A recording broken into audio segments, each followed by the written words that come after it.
Hello everyone, welcome to my channel struggling mania. मैं हूं पूजा जिंदल बंसल और आज की जो हमारी वीडियो है वो एक बहुत स्पेशल एंड रिक्वेस्टेड वीडियो है क्योंकि अमेज़ॉन में सबसे इम्पॉर्टेंट होता है आपका परफॉर्मेंस, राइट। तो काफ़ी लोग हैं जिन्हें अभी नॉलेज नहीं है कि परफॉर्मेंस क्या होता है या हम कैसे कैलकुलेट लाइक जो टीम है वो कैसे परफॉर्मेंस कैलकुलेट करती है या हम कहाँ पे परफॉर्मेंस देखते हैं और हमारा क्या टारगेट रहता है। तो इस वीडियो में आपको ये सब कुछ मैं एक्सप्लेन करने वाली हूँ। तो आज का जो मेरा परफॉर्मेंस मैं आपको दिखाऊंगी वो मैं 4th वीक तक का दिखाऊंगी almost. Like today is 10th जनवरी, तो आज मेरा लास्ट डे था 4th वीक का, राइट। तो मतलब अभी क्योंकि मेरा वेडनेसडे थर्सडे ऑफ है तो मेरा सैटरडे को जनरली लास्ट डे होता है वीक कंप्लीट करने का।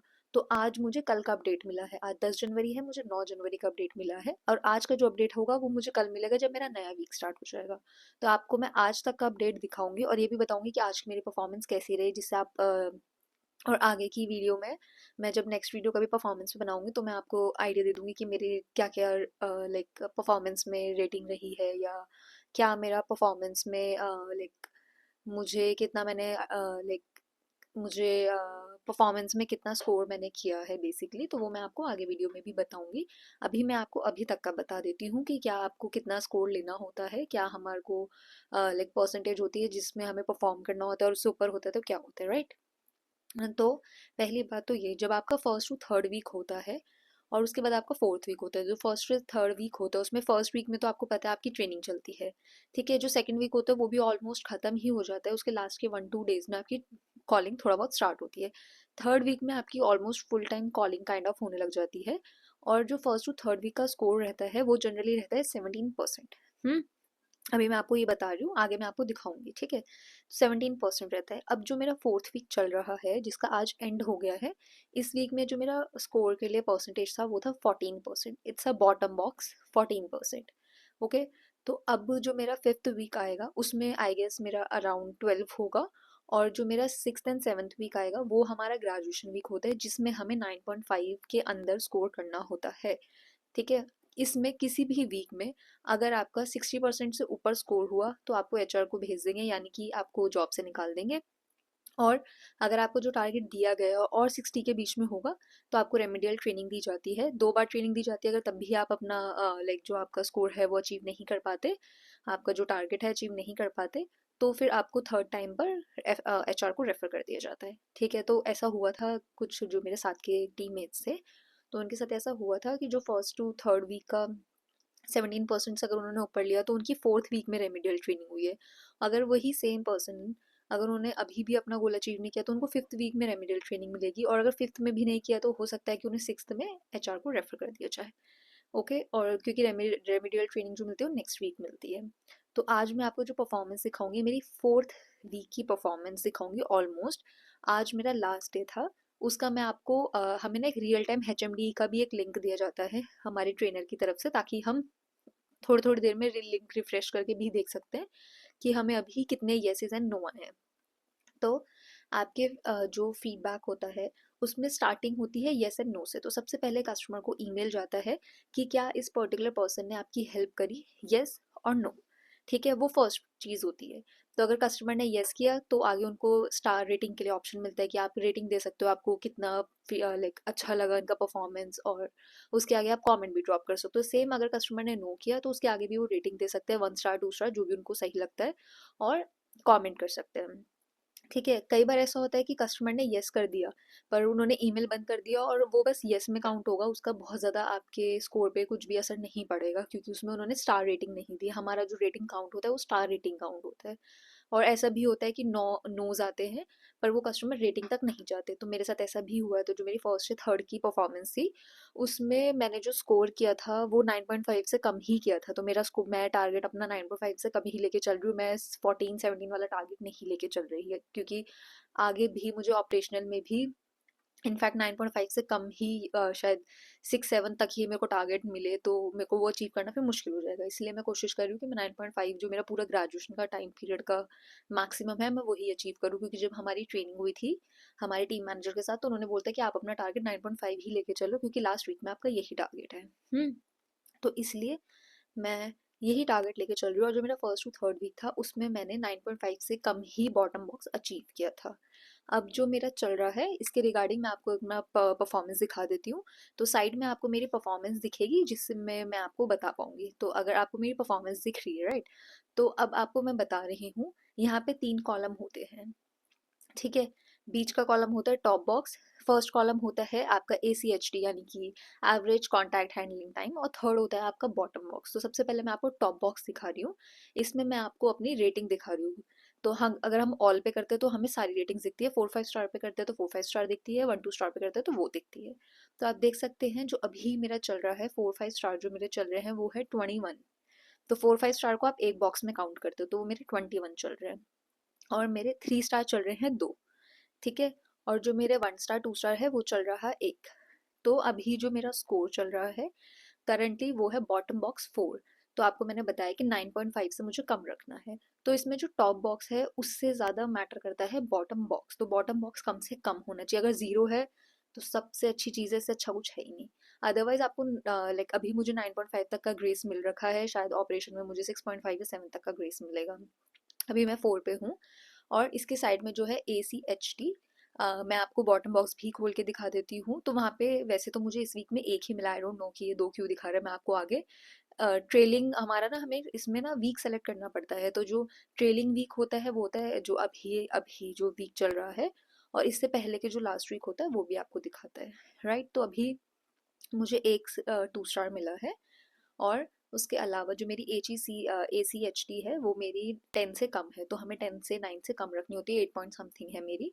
तो स्टार्टिंग में जो मेरा फर्स्ट टू थर्ड वीक था उस टाइम मेरी जो एवरेज कॉन्टैक्ट हैंडलिंग टाइम था वो 10 से ऊपर था। तो मुझे रेड मार्क मैम ने किया था कि थोड़ा सा अपना कॉल टाइम पे लाइक थोड़ा सा वर्क करो। तो इस वीक मैंने मेरा कॉल टाइम जो है वो थोड़ा एवरेज कम किया है, क्योंकि ये बहुत मैटर करता है। अगर आपका कॉल टाइम कम होगा तो यानी कि आप कस्टमर इरिटेट कम होगा, ज़्यादा से ज़्यादा आप होल्ड कब अगर आप कस्टमर को कम पे रखोगे, अगर आप कस्टमर को होल्ड पे कम रखोगे तो उससे कस्टमर को जल्दी रिजोल्यूशन मिलेगा, कस्टमर खुश होगा और आप ज़्यादा से ज़्यादा कॉन्टैक्ट हैंडल कर सकते हो, यानी कि आप ज़्यादा से ज़्यादा फीडबैक भी ले सकते हो। और इसमें अमेजोन की हेल्प भी ज़्यादा होगी क्योंकि वो आपको ज़्यादा कस्टमर की कॉलिंग प्रोवाइड कर पाएंगे।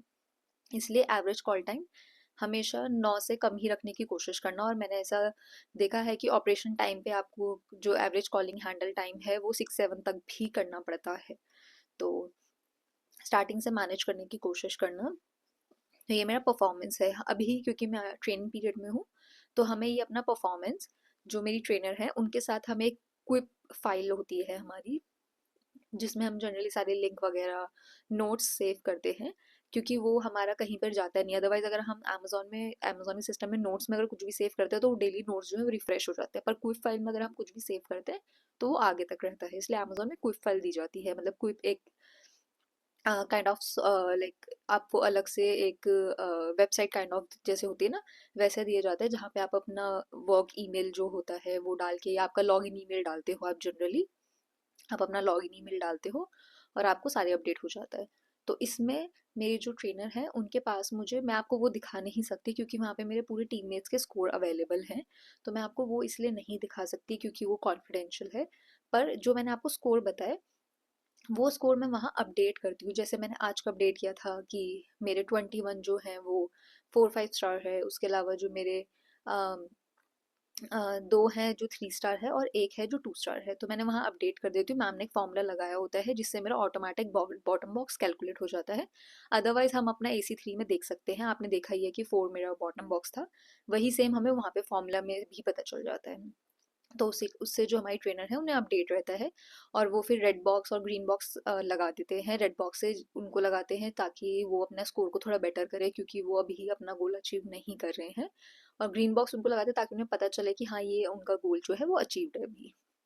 और आज का जो था मेरा, आज का दिन थोड़ा कम अच्छा था क्योंकि मुझे 3 नो मिले हैं और जिसमें से कि एक एक इंसान ने कमेंट भी किया है नेगेटिव। सो आज का मेरा दिन थोड़ा सा कम अच्छा था। मुझे 6 yeses मिले हैं, पर वो इतना मैटर नहीं करता क्योंकि मुझे 3 नोज मिले हैं।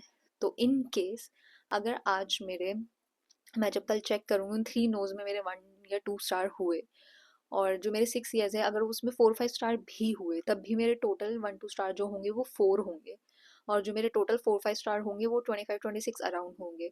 तब भी हो सकता है कि जो मेरा 14% का गोल है शायद तब भी मैं वो एक्सीड कर जाऊँ। मुझे अभी कुछ भी आइडिया नहीं है और मैं रेमेडियल ट्रेनिंग में नहीं जाना चाहती, क्योंकि एक भी रेमेडियल ट्रेनिंग का मतलब है कि भले मैं आगे प्रोसीड कर जाऊँ, पर ग्रेजुएशन में जो मेरा ग्रेजुएशन के बाद जब वो हमें ग्रेजुएट करते हैं तो वो बहुत मैटर करता है। अगर एक भी रेमेडियल ट्रेनिंग होती है तो वो ग्रेजुएट नहीं करते हैं। भले आप 7th वीक तक काम कर लो, लेकिन वो आपको ग्रेजुएट नहीं करेंगे। तो मेरा टारगेट 14 तक ही है, तो मैं बस इसी उम्मीद में हूँ, फिंगर क्रॉस्ड, कि जो मेरे नेगेटिव 3 नो आए हैं, अगर उनमें से एक ने भी कुछ रिप्लाई ना किया हो, फीडबैक स्टार्स में ना दिया हो, और दो ने भले भी दे दिया हो, तब भी मेरे जो 25-26 ये 4-5 स्टार हैं, उससे मैं वो 3 1-2 स्टार कॉम्पनसेट कर पाऊंगी। अदरवाइज अगर मुझे 4 मिले, तो आपको पता ही है, एक नो के लिए मुझे 9 येसेस चाहिए होते हैं। लाइक एक 1 स्टार या 2 स्टार के लिए मुझे 4-5 स्टार जो चाहिए वो 9 चाहिए। तो आप खुद देखिए, 9 4 36, तो मुझे 36 मिनिमम 4-5 स्टार चाहिए। तो अगर मेरे 4-5 स्टार नहीं हुए, तो क्योंकि मुझे ग्रेस मिला हुआ है 14 का, लेकिन तब भी अगर मेरा वो नहीं अचीव हो पाया, तो मैं आपको आगे दिखा दूंगी वो भी, लाइक थोड़े टाइम बाद, जो मेरा नेक्स्ट वीक का होगा तब दिखा दूंगी। तो अगर मेरा वो भी अचीव नहीं हो पाया तो मेरे लिए थोड़ा सा मुश्किल हो जाएगा। अभी तक तो मेरा पिछले टाइम तक अचीव था, पर अगर मेरा ये अचीव नहीं हुआ तो शायद मुझे रेमेडियल ट्रेनिंग में भेज दे। पर मैं आपको नेक्स्ट जो मेरी वीडियो होगी उसमें डेफिनेटली इस बारे में अपडेट दूंगी कि मेरा 14 से ऊपर गया था कि नहीं गया था, मुझे रेमेडियल ट्रेनिंग में भेजा गया था कि नहीं भेजा गया था। तो अभी के लिए आज मैं थोड़ा सा नर्वस हूँ, क्योंकि मुझे एक दिन में 3 नो पहली बार मिले हैं। और अभी तक सब कुछ सही था, पर इस वीक मेरे, आप सोचो, इस वीक मेरे 4 दिन में सिर्फ मुझे 2 नो मिले थे, जिसमें से सिर्फ एक ने रेटिंग दिया था। और आज मुझे आज में ही 3 मिल गए, और तीनों के ही टॉपिक सिर्फ डिलीवरी एजेंट से रिलेटेड थे। तो अमेज़न में हमें डिलीवरी एजेंट का नंबर नहीं दिया जाता, पर कस्टमर आइरेटेड होते हैं, उन्हें डिलीवरी एजेंट का नंबर चाहिए होता है। तो जनरली अमेज़न कुरियर कंपनी खुद डिलीवरी एजेंट का नंबर उन्हें मेल में भेज देती है। और अगर वो मेल में नहीं भेजते और कस्टमर को इमरजेंसी है, तो उसमें हम उन्हें डिलीवरी एजेंट का नंबर नहीं प्रोवाइड कर सकते। तो इस केस में कस्टमर गुस्सा हो जाता है कि आप बैठे ही किस लिए हो, अगर आपको डिलीवरी एजेंट का आपके पास नंबर ही नहीं है, ये वो, और वो नो दे के चले जाते हैं। और मेरे पांचों के पांचों, इनफैक्ट मेरे पांचों के पांचों नो डिलीवरी एजेंट से रिलेटेड ही थे। और आज के मेरे 3 नो तो स्पेशली डिलीवरी एजेंट के से रिलेटेड ही थे। उसमें केस कैसे थे कि आज मुझे मेरा ऑर्डर जो है 5-6 बजे से पहले चाहिए, क्योंकि मुझे बाहर जाना है, मुझे ये ऑर्डर गिफ्ट करना है।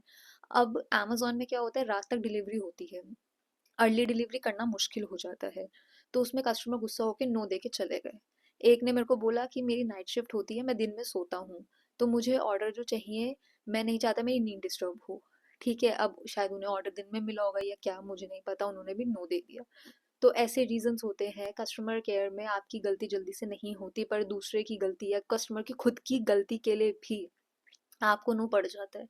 ऐसे भी केस होते हैं। एक केस था जो मुझे कल परसों मिला था, उसमें कस्टमर ने मिंत्रा और अमेज़न दोनों तरफ से ऑर्डर किया, ठीक है? और उसने, अमेज़न का बंदा जो आया उसको मिंत्रा का ऑर्डर दे दिया, ठीक है? अब अमेज़न में क्या होता है कई बार कि रॉन्ग आइटम, इंसान के पास पूरा डिफरेंट आइटम हो जाता है। तो कई बार डिलीवरी एजेंट जो होता है वो पिक करके ले जाते हैं जो उन्हें दिया जाता है, क्योंकि उन्हें लगता है शायद इनको आइटम ही गलत मिला है। तो उन्होंने जीन्स ऑर्डर करी थी और उसके बदले में शायद उन्होंने पता नहीं टी शर्ट वी शर्ट जो भी दी। तो कस्टमर, जो डिलीवरी एजेंट होते हैं, उन्हें लगता है कि हो सकता है कि कस्टमर को रिसीव ही टी शर्ट हो, क्योंकि ऐसे भी केसेस होते हैं। तो अब वो लेके चले गए। कस्टमर मुझे डांट रहे हैं कि आपका डिलीवरी एजेंट पागल है, जो मिंत्रा का ऑर्डर लेके चला गया, बताओ। तो ऐसे भी केस होते हैं। उसमें मैंने कस्टमर को बोला, आप डिलीवरी एजेंट को दोबारा एक बार कॉल करके देखो, अगर आपके पास नंबर है। तो शायद उन्हें डिलीवरी एजेंट का नंबर मिला और उन्होंने कॉल कट कर दी, जिसकी वजह से ना उन्होंने येस दिया ना नो दिया। तो उसमें मैं बच गई, वरना कस्टमर बहुत गुस्से में था। वो मेरे को कह रहा कि ऐसे कैसे हो सकता है, मैं मिंत्रा वालों को क्या दूँ, मेरा पैसा टक गया, ये है वो है। तो मैंने उन्हें बोला कि सर आप डिलीवरी एजेंट को कॉल करके देखिए, क्योंकि हमारे एंड से बहुत मुश्किल है, डिलीवरी पिक होने के बाद मैं, मेरे लिए इसको एस्केलेट करना या आगे पहुंचाना बहुत मुश्किल है, क्योंकि शायद आपको आपका ऑर्डर वापस ना मिल पाए। तो इस केस में कस्टमर मेरे को नो दे देता, बस भगवान की दया से मैं बच गई। मेरा कल का दिन अच्छा था, मेरा पहले के दिन अच्छे थे, बट पता नहीं आज का मेरा दिन इतना नेगेटिव क्यों हुआ, मुझे खुद भी नहीं पता। तो मैं आपको नेक्स्ट वीक में ज़रूर बताऊंगी कि 4th वीक का एंड रिजल्ट क्या रहा। अभी मैं आपको सिर्फ एक परफॉर्मेंस का ओवरव्यू देना चाहती थी, कि परफॉर्मेंस की जो शीट है वो दिखती कैसी है, परफॉर्मेंस में क्या होता है, क्योंकि कई बार लोगों को नहीं समझ आता top bottom box, like top box क्या होता है, बॉटम बॉक्स क्या होता है। तो इसलिए मैंने ये दिखाया, क्योंकि काफ़ी लोगों ने पूछा कि हमारा टारगेट क्या रहता है। तो 1st to 3rd वीक का टारगेट सबका 17% होता है, आपका 4th वीक में 14% होता है, 5th वीक जो होता है उसमें 11-12% के नियर बाय हो जाता है, और उसके बाद 9.5 रहता है 6th एंड 7th वीक, जो कि 7th वीक के बाद आपका ग्रेजुएशन पीरियड स्टार्ट हो जाता है। और मेरा ग्रेजुएशन पीरियड जो स्टार्ट होगा वो 31 दिसंबर पे होगा। मेरा 7th वीक 31 दिसंबर को 31 जनवरी को ख़त्म हो जाएगा, और जनवरी के बाद जो फरवरी होगा तो मैं उसमें ऑपरेशन में शिफ्ट कर दिया जाएगा मुझे। और मुझे आज एक और अपडेट मिली है, वो है शिफ्ट के रिगार्डिंग, तो हो सकता है आगे मेरी शिफ्ट चेंज हो जाए। तो उसके रिलेटेड भी जैसे मेरी शिफ्ट चेंज होगी या मुझे आगे से जो भी अपडेट मिलेगा, अभी वो कुछ भी फाइनल नहीं है, तो मैं वो भी आप लोगों को बताऊंगी कि अगर मेरी शिफ्ट चेंज हुई तो कितने बजे की हुई, क्या हुआ। आपको सब अपडेट मिलेगा इस चैनल पे। तो आई होप आप सबको परफॉर्मेंस का जो पूरा हमारा क्राइटेरिया होता है, टारगेट का क्राइटेरिया, वो अच्छे से समझ आ गया होगा, और आप उसके अकॉर्डिंग पहले से प्रिपेयर रह सकते हैं। जिनकी जॉब लग चुकी है तो वो पहले से प्रिपेयर हो सकते हैं इस टारगेट के लिए, और उन्हें आइडिया रहेगा कि उन्हें कितना अचीव करना है। तो अमेजोन में आपको पता ही है कि जॉब जो है वो बल्क में निकली हुई है, तो आप ट्राई करो। मैंने इतनी सारी वीडियोस डाली है आपकी हेल्प के लिए, तो आप डेफिनेटली ट्राई करो। और मेरी वीडियो देखने के लिए थैंक यू सो मच। और इसके अलावा आपको जो भी हेल्प चाहिए आप कमेंट कर सकते हो, ताकि मैं आपकी हेल्प कर सकूँ। बाय।